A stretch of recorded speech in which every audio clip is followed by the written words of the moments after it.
raadiyoo burqaa oduu jaarmiyaa waraana bilisummaa Oromooti.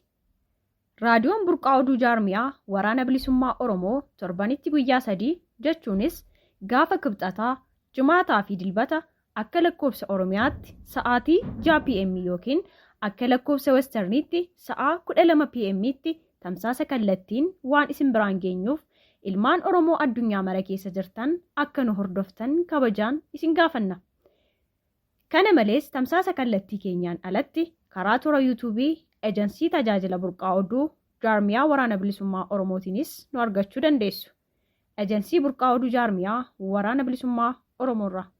Harka fuunee akkam jirtu dhaggeeffattootaa fi hordoftoota raadiyoo burqaa oduu guyyaarraaf qabanne isinitti himaa an urjii sabaati. Humni abbaa irree Abiy Ahmed faannoo gargaaruun ilmaan Oromoo fixaa jiru barattoota irratti tarkaanfii gara jabinaa fudhataa jira. Barattoonni yuunivarsiitii Dambidolloo ajjechaa gara jabina uummata Oromoo irratti raawwatamaa jiru balaaleffachuuf ba'an sirna nama nyaataa Abiy Ahmediin tarkaanfiin humnaa irratti fudhatamuu maddeen keenya nuuf ibsan. Maddi keenya bakkichaa raadiyoo burqaa oduuf yaada kennaniin uummata nagaa Oromiyaa keessatti addumatti ajjechaa suukanneessaa godina Salaalee Ona Dharraatti raawwatame balaaleffachuuf yeroo baanu humnootiin mootummaa tarkaanfii humnaan irratti fudhachuun barattoota kaan miidhaarraan gahuun gariin ukkaamsaniiru jedhu. Godina Wallagga Bahaa Ona Limmuu Galiilaa ganda Fiixee Baqqoo keessatti humnoonni finxaaliyyii faannoo Amaaraa dargaggoota 4 guyyoota 6 dura ukkaamsanii fudhachuun 2 ajjeesuun 1 immoo madaa'ee lubbuun hafee yaala fayyaaf mana yaalaa seenee akka jiru dhagahame. Dargaggoo Tolosaa Garaddoo obboleessi isaa Iyyu'eel Garaddoo biraa ajjeefamuu kan hime yoo ta'u kamisa dheengeddaa halkan arfan keenya afaan hallayyaa tokkorra nu jilbeenfachiisuun dhukaasa nutti bananii jedha. Battala dhukaasni nurratti banameen hallayyaa nu bira jiru keessatti kufeen rasaasni isaan naaf dhukaasan nan argati nafe kan jedhu. Dargaggoonni 2 achumatti du'anii dargaggoonni 3ffaa Soormaa Raggaasaa jedhamu bakka 2 rasaasaan rukutamee lubbuu nafe kaleessa galgala yaala fayyaaf gara hospitaala Riferaala Naqamtee geeffamuu maddeen keenya achii nuuf himee jira. Humnoonni finxaaleeyyii faannoo Amaaraa kun ajjeesuu isaaniin dura maatii dargaggoota kanaaf bilbilanii qarshii miliyoona 1 gaafachaa akka turanii fi birrii 300,000 uummata irraa walitti qabatanii kaffaluufiin kan hafee itti dabaluuf deeggarsa gaafachaa osoo jiranii dargaggoonni kun ajjeefamuu maatiin miidhamtootaa madda keenyatti himanii jiru.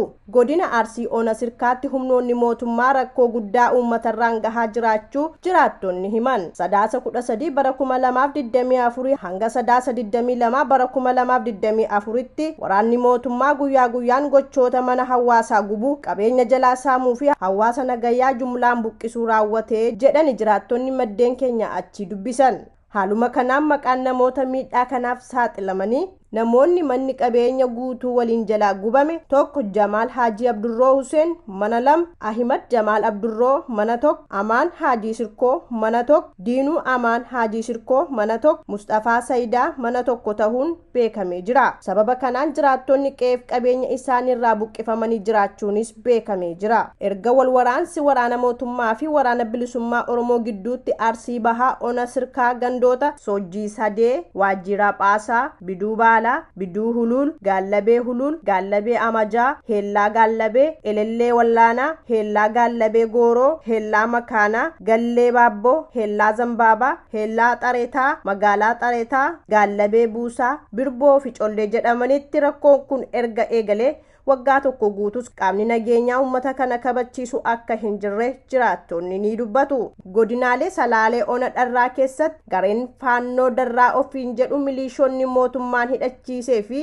jiraattonni sabaan Amaaraa tahan hidhatanii kan socho'an ta'uu fi mootummaan akka deeggaraa jiru jiraattonni dubbatan. Buqqaatii uummataa fi ajjechaa suukanneessaa godina Salaalee Ona Dharraatti raawwatame deeggarsa mootummaa PP'n kan raawwatame yoo ta'u lafa daangaa sanas guutummaa guutuutti dabarsanii naannoo Amaaraa jala galchuun baramee jira.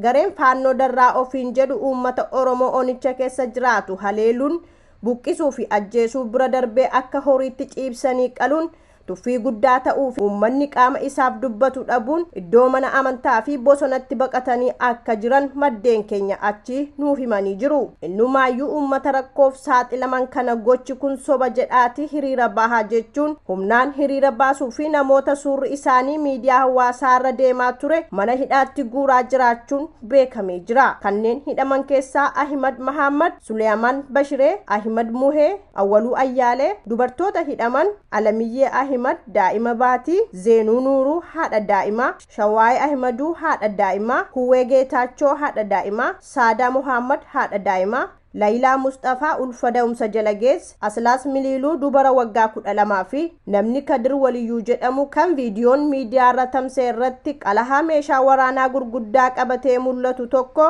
amma bakkitti hidhamee jiru magaalaa Onaadharraa kan taate Gundoo Masqalee yookaan Adareedha jedhan maddeen keenya achii nuuf himan. Gandoonni rakkoo hamtuu keessa jiran gandoota akka Gabroo Barreessaa, Abbuu Godoo, Bahiitii Karabaa, Hoomaa Bonayyaa, Hoomaa Barreessaa, Guddattuu Sanyoo Gaba Sararqullaa fi gandoota biroo hedduu ta'uun ni beekama.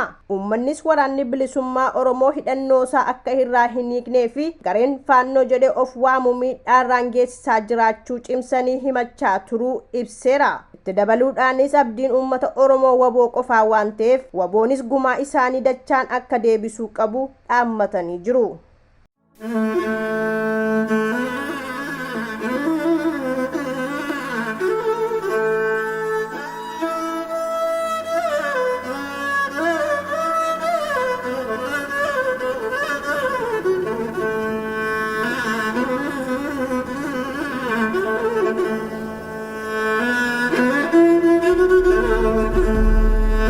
Allaya mokori danganya margau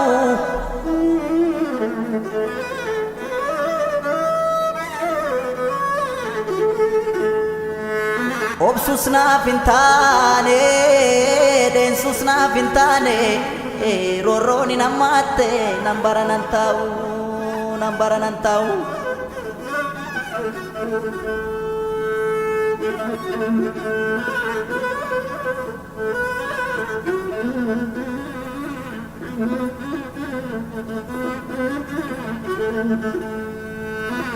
Surre jilbarraan numtee taphaatu waraannata. Surre jilbarraan numtee taphaatu waraannata. Roorroqee ofitti dhuftee taphaatu tattaafatan abbaatu tattaafatan.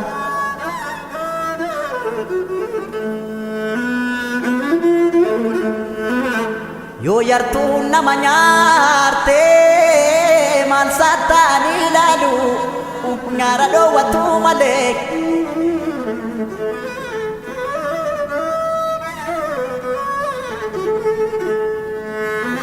Akkasii lamuu nyaarree biyyee nyaachisuu malee. Yoo si hartuurra aananii gaafa sodaataman.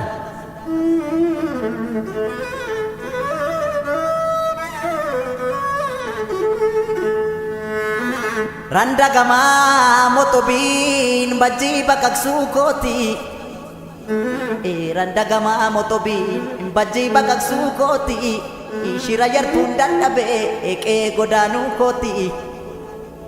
Shirri yoo dhugaa moote yoo haroo marte malee yoo xiqqoo turte malee bahee daggalaan jira dhugaa barbaachan joora.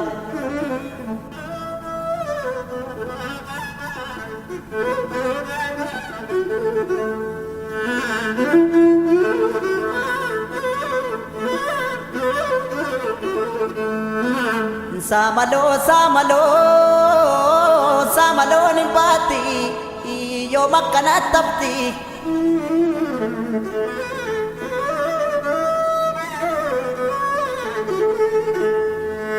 Shirri dabaan tatamtee jaarsa buleen furaqti odaa jalatti qabdi.